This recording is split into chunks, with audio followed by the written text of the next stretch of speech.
The brutal cold has returned. Here's a look at the American Crystal plant in Crookston at 4:30 a.m. on this Wednesday. You can see that steam from the plant just lying on the ground. In Crookston at 4:30 a.m., minus 20. Wind chill, minus 38, just a light wind, 8 miles per hour. In Grand Forks, minus 16, wind chill of minus 39. And we have a blizzard warning just to the south of us through the entire valley. Northern Valley remains in a wind chill warning.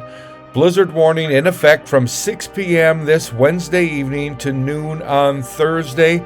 Winds gusting as high as 45 miles per hour. Total snow accumulations 3 to 7 inches.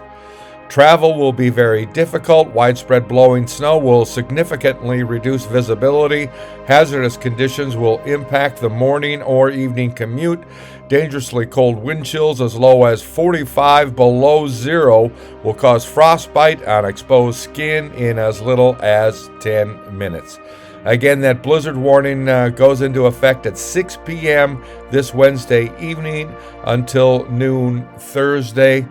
So your morning drive and evening return home from work should be okay, but some more nasty weather on the way. I'm Neil Carlson reporting for iNewZ.TV.